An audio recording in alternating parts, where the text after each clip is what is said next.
কিন্তু চিলগামে তিনি যেন সেই আগের এনার্জি ধরে রাখতে পারেননি।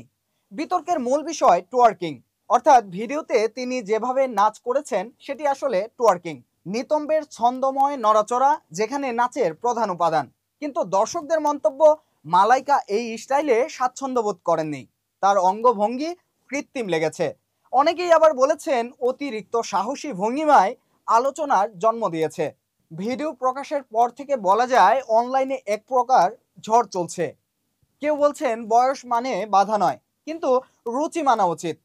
কেউ বলছেন এটা শিল্পীর স্বাধীনতা, অশালীনতা নয়।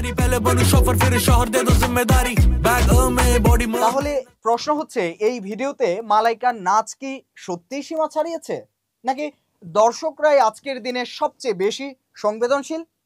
আপনি কোন পক্ষে? কমেন্টে জানান। ভালো থাকুন, মানব কণ্ঠের সাথেই থাকুন।